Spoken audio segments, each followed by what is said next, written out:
the monk who stared at a wall for 9 years and created Kung Fu. In the year 527 CE, a monk sat down in front of a cold, damp cave wall. He didn't move. He didn't speak. For 9 entire years, he simply stared. And when he finally stood up, he had created 2 things that would change the world forever: Zen Buddhism and Shaolin Kung Fu. This is the unbelievable story of Bodhidharma, the Indian sage who conquered China's most powerful emperor and single-handedly birthed the world's most famous martial art, all by doing nothing at all. Before we go further, remember this: each video is a seed. Subscribe and ring the bell to let wisdom bloom in your life. Act 1. The Prince, the Sea, and the Furious Emperor. To understand the legend, we must first understand the man. Who was Bodhidharma? The most accepted historical account states he was born an Indian prince, a son of the king of southern India's Pallava dynasty. He gave up his right to a throne to follow the spiritual path. For centuries, monks crossed the Himalayas to bring Buddhism to China, but Bodhidharma chose the treacherous sea route. He arrived on China's southern coast after an agonizing 3-year voyage, carrying a radical new philosophy in his mind, a direct path to enlightenment that didn't require books or temples. This was the seed of Zen Buddhism. The emperor's test, the worthless merit. He eventually reached the court of Emperor Wu of Liang, a devout Buddhist. Emperor Wu, expecting praise, boasted to the monk, "I have built countless monasteries. I have paid to copy countless sacred scriptures. How great is my merit?" Bodhidharma's response was a thunderbolt. He stared at the most powerful man in the kingdom and replied, "Absolutely no merit at all. All of it is worthless." Why would this traveling monk dismiss the emperor's devotion so quickly? Bodhidharma believed that true enlightenment could not be earned through external acts, not through money, not through texts, and not through political power. He had just declared the emperor's entire spiritual life a sham. Furious, the emperor demanded, "Then what is the sacred truth of Buddhism?" Bodhidharma gave an answer that sealed his exile: vast emptiness, and nothing sacred. There was nothing left for him in the south. Bodhidharma, now a fugitive from the emperor's rage, was forced to cross the Yangtze River. According to legend, he didn't use a boat. He simply stood on a single reed and floated across. Act 2.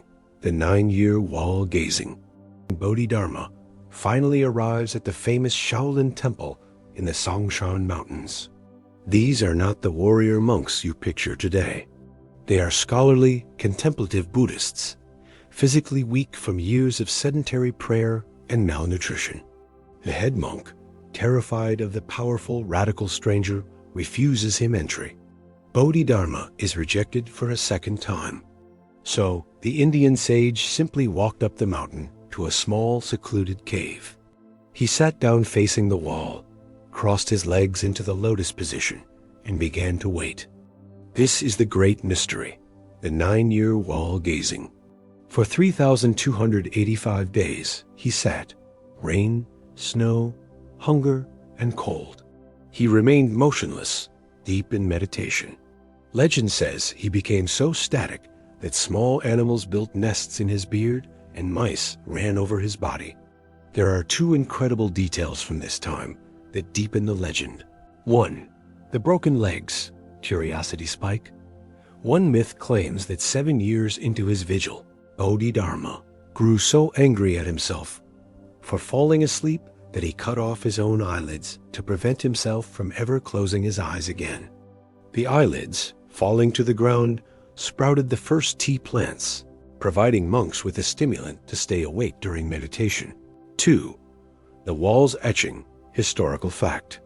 When he finally stood up 9 years later, his shadow had supposedly been imprinted onto the smooth stone wall, either by his intense spiritual energy or by the corrosive effect of time and friction. To this day, the Bodhidharma shadow wall is a sacred relic in the temple, marking his commitment.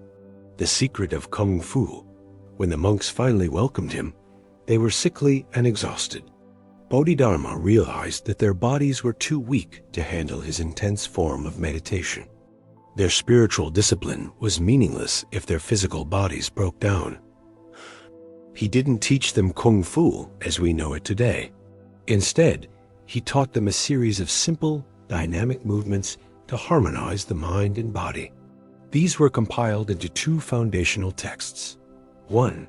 The Yi Jin Jing, a series of 12 exercises focused on stretching and breathing to build strength and flexibility.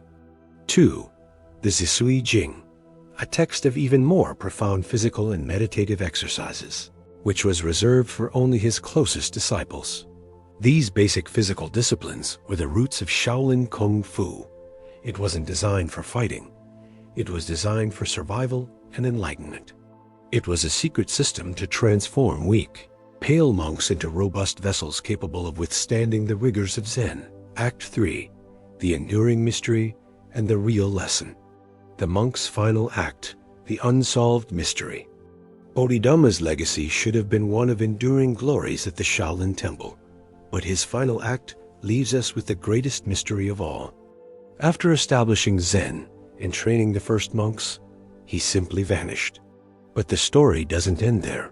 Legend has it that years after his supposed death, a Chinese official named Sun Yun was returning from a mission in Central Asia. He encountered an old man walking alone in the mountains, carrying a single sandal. The old man was Bodhidharma. When asked where he was going, the monk replied, "To the west, back to India." When Sun Yun asked why he only carried one sandal, the monk simply smiled. When Sun Yun finally returned to China and recounted his encounter, the monks at Shaolin, skeptical, opened Bodhidharma's grave. What they found was a final, stunning confirmation of the mystery. The tomb was empty, except for the other single sandal. He hadn't died. He had simply reached a state of mastery where he could transcend this reality. This final, impossible tale of the empty tomb and the lone sandal is what seals his legacy as a figure of mythical, transcendent power. A man who wasn't just a teacher, but a physical embodiment of ultimate mastery. The real lesson: mastering stillness. Today, Bodhidharma is revered as the founder of Zen Buddhism and the symbolic father of Kung Fu. His principles of strength, self-mastery, and direct experience have influenced billions. But the deepest lesson of the 9 years staring at the wall is not about martial arts. It's about attention. Bodhidharma believed that the great struggle was not against an enemy, but against the restlessness of your own mind, what Buddhism calls the monkey mind. The wall was his perfect teacher. When you stare at a blank wall for 9 years, you remove every single external distraction. You are forced to confront every fear, every worry, and every scattered thought. The wall wasn't the goal. The wall was the mirror that forced him into a state of radical self-awareness. The modern application: the power of the pause. Think about our world of constant notification, endless scrolling, and instant gratification.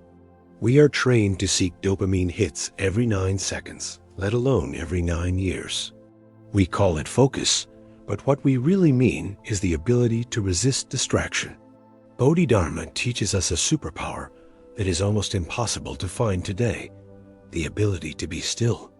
To commit to a single task, a single goal, or a single act of contemplation so completely that everything else, the emperor's fury, the monk's rejection, even the passage of time, falls away. He didn't create Kung Fu in 9 years. He created the mental and physical foundation for a new kind of human being. He transformed the body of frail scholars into a temple of disciplined warriors. And from that complete inner transformation, all external mastery followed. So the question for you is, what could you create if you gave yourself permission to truly focus? What wall are you willing to sit in front of until you break through the noise and find your own power? Please share your answer in the comments below. If this story of mastery and transformation inspired you, and you would like to support us, Please hit that subscribe button and notification bell for more videos like this. In my next video, I'm covering the incredible true legend of the 13 Shaolin warriors who saved an emperor with nothing but wooden staffs. You won't want to miss it. Until then, stay focused, stay disciplined, and remember, greatness isn't built in a day. Sometimes it takes 9 years of staring at a wall. Walk in peace.